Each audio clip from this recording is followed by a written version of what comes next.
notre troisième conférence intitulée L'hydrospatial démocratisé, une approche low cost, encore des levées bathymétriques. J'inviterai William Ney-Cassol des Bruins de Boston. Puis également professeur adjoint au département des sciences géomatiques de l'Université Laval. En fait, William, c'est ses étudiants qui déterminent de quel chandail ils portent lorsqu'ils se présentent devant le public, si vous posez la question. Donc, William, c'est un collègue ici au département des sciences géomatiques. Il a reçu son diplôme en ingénierie cartographique et d'arpentage en 2016 à l'Université fédérale du Paraná au Brésil. Il a obtenu un diplôme de maîtrise en sciences géomatiques en 2018, ici même à l'Université Laval, spécialisé dans l'analyse de l'incertitude des données acquises par les systèmes lidar mobiles. Et en 2022, il a soutenu avec succès une thèse de doctorat en sciences géomatiques, toujours ici à l'Université Laval, qui portait sur l'incertitude morphologique des données bathymétriques, ainsi que la segmentation et la caractérisation des dunes sous-marines dans l'estuaire du fleuve Saint-Laurent. Ses travaux de recherche actuels portent sur l'acquisition des données géospatiales et hydrospatiales, ainsi que sur l'estimation de leur incertitude, la cartographie mobile et l'extraction et la caractérisation des formes de relief et des environnements côtiers. Sa conférence, plus particulièrement, va traiter de l'accès aux technologies hydrospatiales qui demeurent un défi majeur pour la cartographie des fonds marins et la gestion des zones côtières, principalement à cause du coût élevé des instruments et de la complexité technique des instruments de mesure. Pour y remédier, le LabX Repère 3D de l'Université Laval a développé un drone hydrographique de surface open source et low cost, entièrement do it yourself, donc c'est je dirais pas du bricolage, mais c'est presque de l'artisanat. Pour moins donc le petit drone que vous voyez dans les kiosques d'expérimentation, c'était monté avec des achats pour un coût de moins de 4 000 $. Compact, modulaire et simple à assembler, l'appareil est équipé d'un autopilote, d'une sonde monofaisceau et de capteurs économiques permettant de réaliser des levées bathymétriques, des inspections de structures côtières ou encore une cartographie rapide des fonds marins. Un guide utilisateur complet accompagne le projet, facilitant son adoption par les étudiants, les chercheurs et les praticiens. Une étape importante vers la démocratisation des outils hydrospatiaux. Donc, William, je t'invite à venir nous présenter le projet.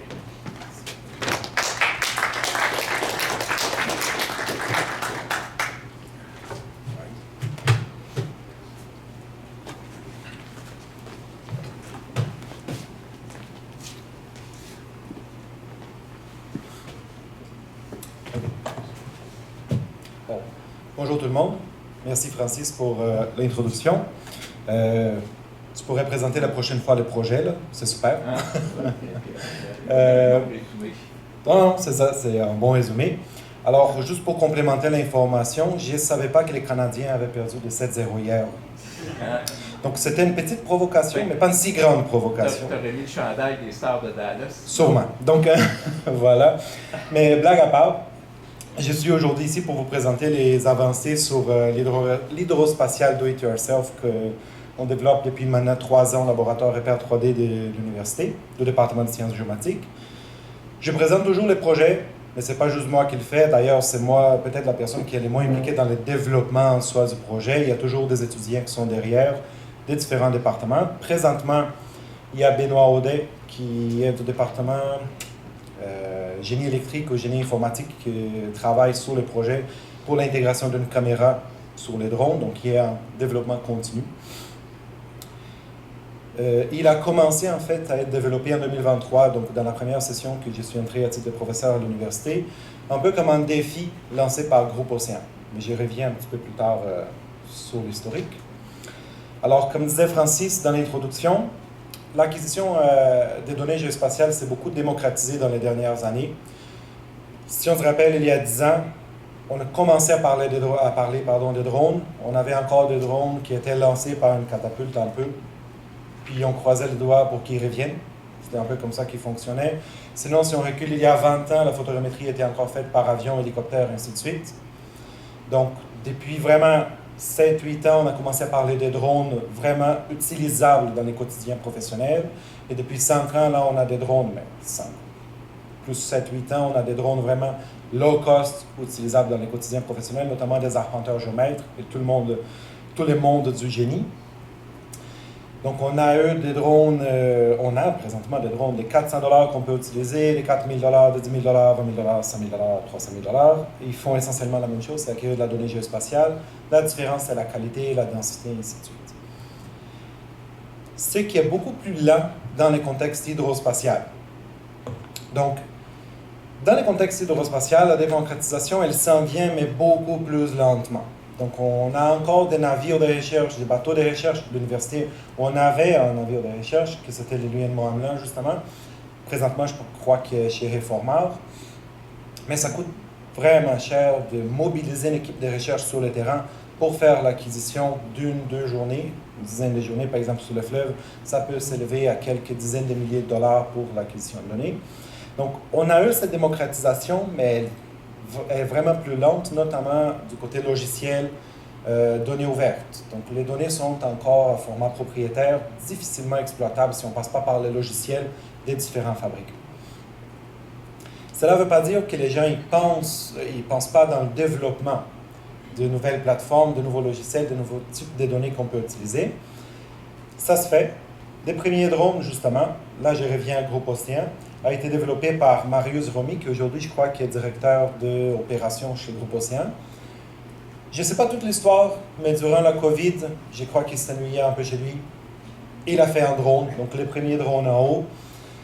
Ces drones-là, ils coûtaient dans l'ordre de 10 000 $ pour le développement. On avait un vrai ordinateur à l'intérieur. On pourrait placer des capteurs multifaisceaux, monofaisceaux, des caméras, ainsi de suite. Il était super. Et là, Groupe Océan nous a approchés pour dire est-ce qu'on est capable de développer un drone moins cher pour l'inspection des structures, pour l'utilisation dans le fleuve, dans les lacs, dans d'autres types de contextes? À l'époque, on a dit mais sûrement.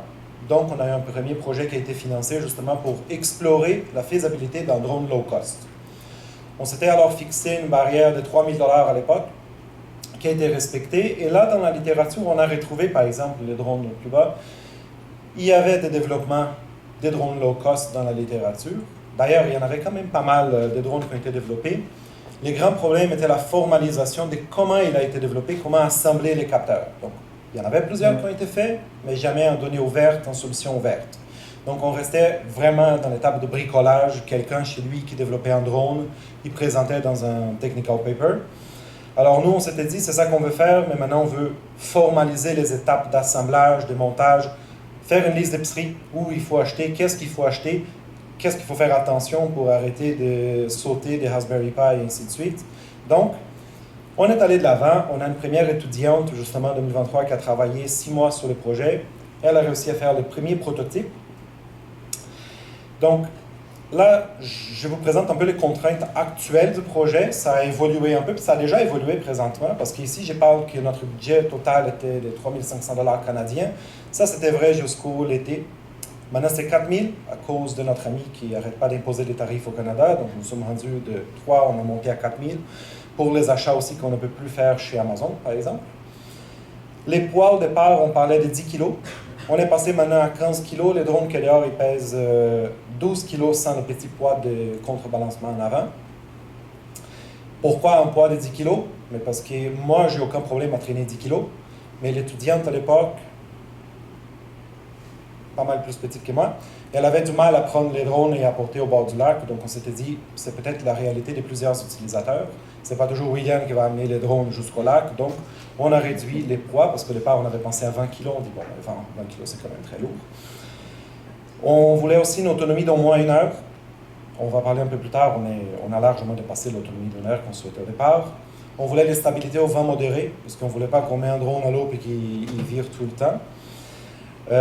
On voulait un fonctionnement automatique avec une mission prédéfinie. Donc, on ne voulait pas piloter les drones jouer au bord d'un lac. C'est vraiment fun les premières 10 minutes, mais après, c'est assez long de piloter les drones, donc on voulait qu'il soit d'une certaine façon avec un autopilote et qu'il possède au moins un système monofaisceau pour l'acquisition de la profondeur dans le lac. Alors, on était parti. On a fait notre premier prototype juste en haut. C'est ça que Francis disait, c'était vraiment du bricolage. On se promenait un peu dans le couloir du département avec notre planche, on allait dehors. On a sauté quelques Tupperware justement dans le laboratoire, on avait de l'eau partout.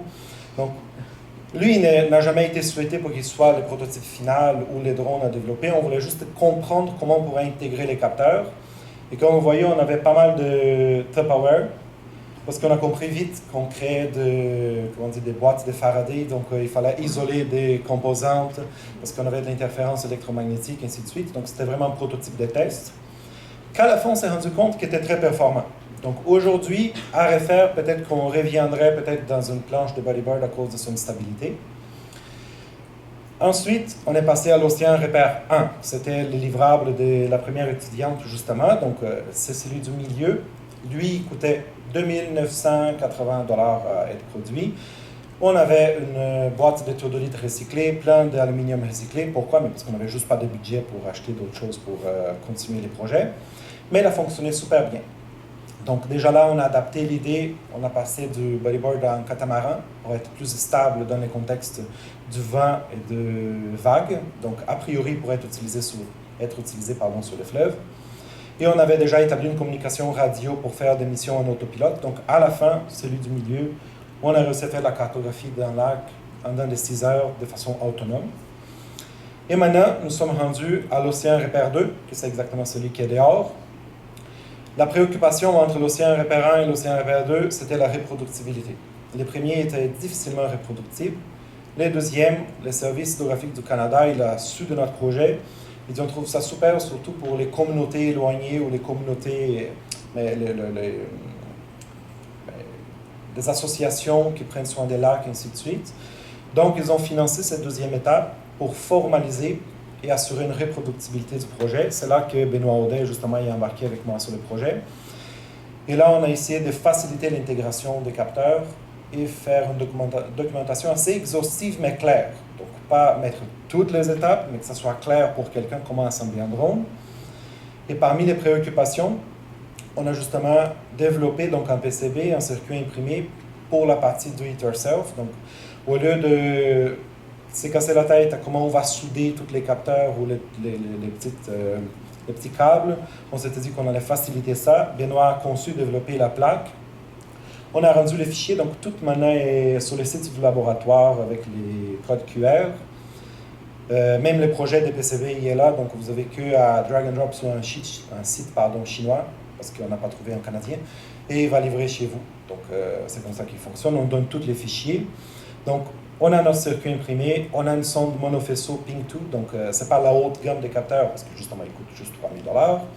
On a un thermomètre pour mesurer la température de l'eau, un système de navigation autonome, alors Pixhawk. On a un Raspberry Pi, modèle 4, c'est ça qu'on avait. Maintenant, on pense intégrer un modèle 5 pour la connexion avec la sonde monofaisceau. On a des moteurs assez puissants pour les contextes des lacs et tout. C'est pour ça qu'on croit qu'ils pourraient très bien aller sur le fleuve. Et on a des batteries de perceuses. Ça, c'était la partie la plus drôle du projet parce qu'on a découvert que le laboratoire n'était pas certifié pour avoir des batteries ion lithium molle, des choses comme ça. Donc, on a dû acheter des batteries de perceuses qui ne représentent pas de danger d'incendie et d'autres contraintes. On a plein d'autres choses, je pouvais vous lister. Il y a 4 pages de composantes pour le drone, des petits écrous, des petites vis, et ainsi de suite, mais vous pouvez aller voir sur la petite recette des gâteaux à côté. Sinon, pour la structure, Benoît a pris la peine de formaliser, il a acheté des extrudés d'aluminium, des rondelles isolantes, des écrous, des boîtiers étanches et des stabilisateurs de canaux qu'on a achetés au Vieux-Québec. Il a aussi, donc, préfabriqué, il a dit où est-ce qu'on devait couper les extrudés, faire des trous pour les montages. Donc, on a tous les projets en 3D sur le site du laboratoire. Et aussi, on a des pièces imprimées en 3D.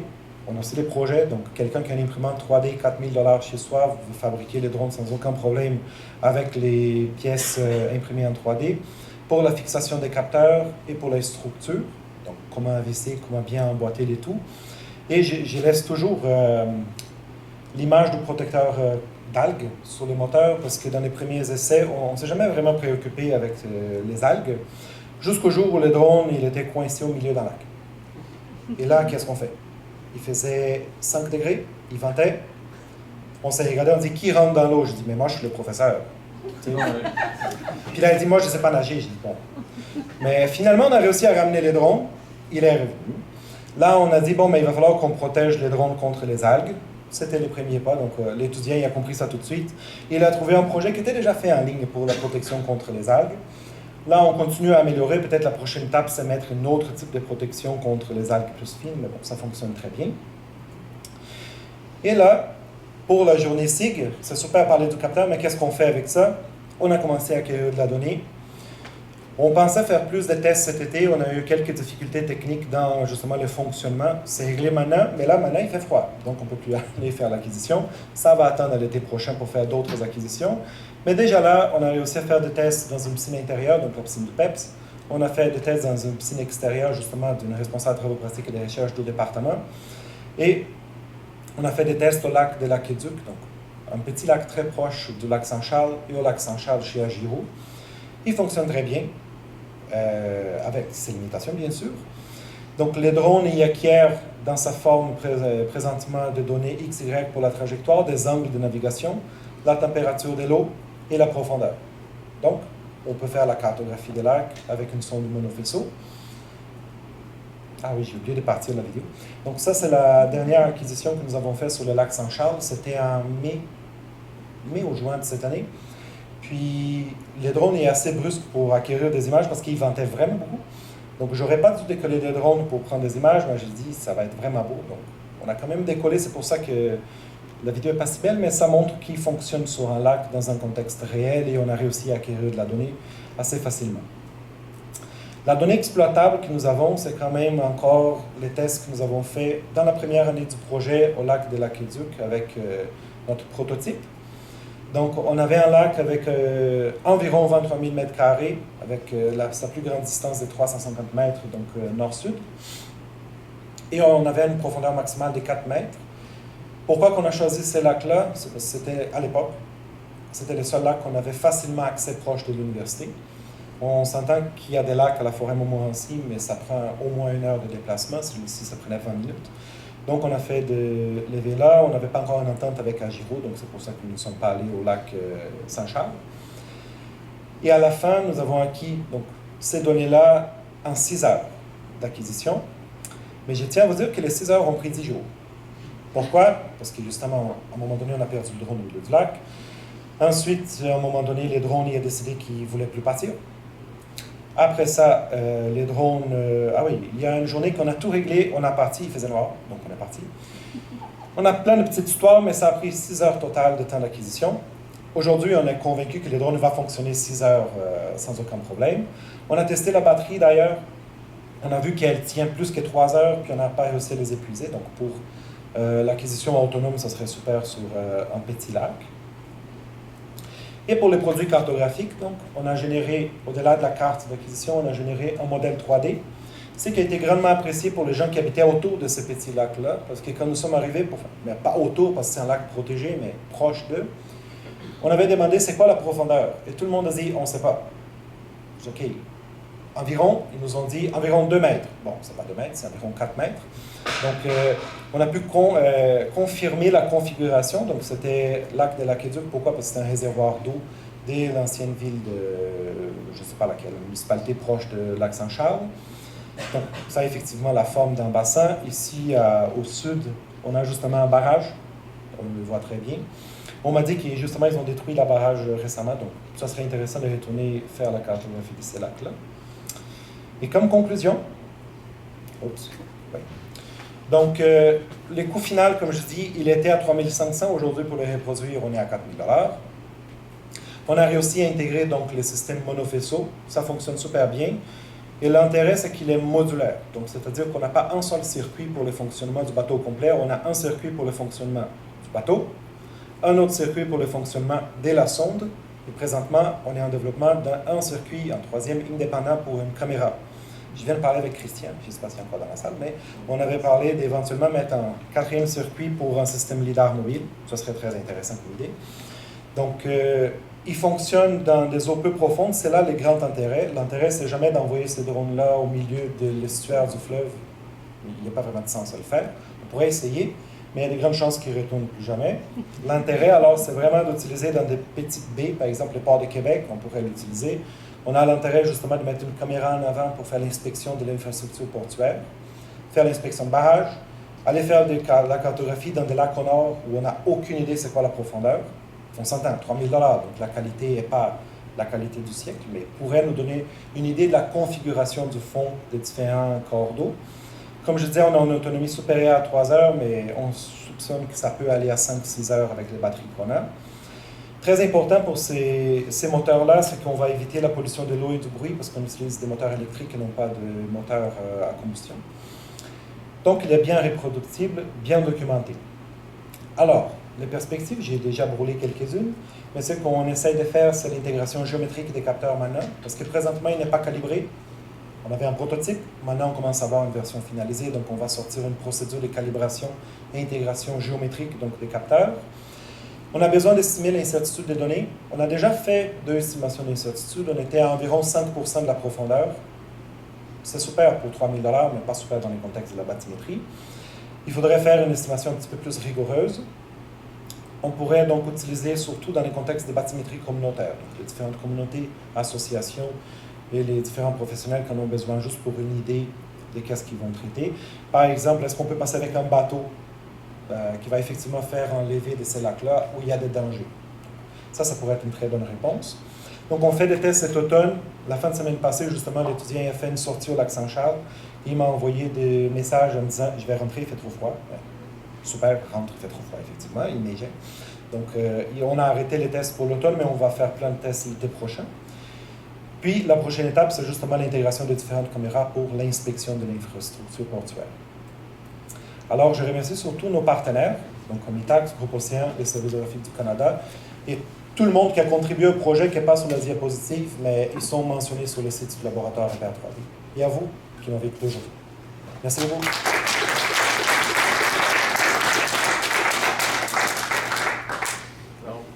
C'est la période des questions pour William. Le micro est ici à l'avant.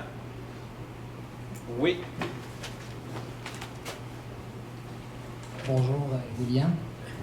À Thetford, on a plusieurs dizaines d'anciennes mines dont on ne connaît plus du tout les profondeurs. Elles sont remplies d'eau. On vous accueille quand vous voulez. Il y aurait une bathymétrie à faire à plusieurs endroits. Ma question, moi je suis un passionné de pêche. Il y a 2 ans, j'ai acheté un appareil qui s'appelle c'est un Striker Cast GPS. C'est un petit appareil sonore qu'on peut lancer sur un plan d'eau, qui est couplé à un GPS et qui peut produire une bathymétrie très sommaire. Est-ce que vous connaissez ce système-là? Puis comparativement, à quel point vous êtes plus précis avec votre système? Merci pour la question, pour l'intervention, parce qu'en fait, quand j'ai vu votre présentation, je me dis, bon, je sais où aller maintenant. Puis ça fait longtemps que je cherche justement des contacts à Thetford sur un ton personnel. Mon beau-père il a un chalet à Thetford Mines, dans la région. Il est là qui est en train de se faire ensabler, justement. Donc c'était une des motivations de dire, on pourrait faire un test à Thetford. Donc si là, vous me dites qu'il y a plein de mines, oui, on va se réparer après. Donc peut-être que l'année prochaine, on va vous présenter d'autres choses en journalistique. Ensemble. Oui, ça serait vraiment bien. J'aimerais vraiment contact. J'ai pris une photo de la diapositive pour vous contacter après. Mais maintenant, pour les systèmes, la grande différence entre ce qui est utilisé pour la pêche et lui, c'est juste pouvoir accéder à l'information plus facilement. La qualité n'est pas tant supérieure avec notre système, mais c'est plus accéder à la donnée, pouvoir extraire la profondeur ou juste les temps de vol les temps pour l'onde acoustique, faire l'aller-retour et pouvoir intégrer dans notre script pour le géoréférencement. C'était essentiellement pour ça. Ben oui, ben merci.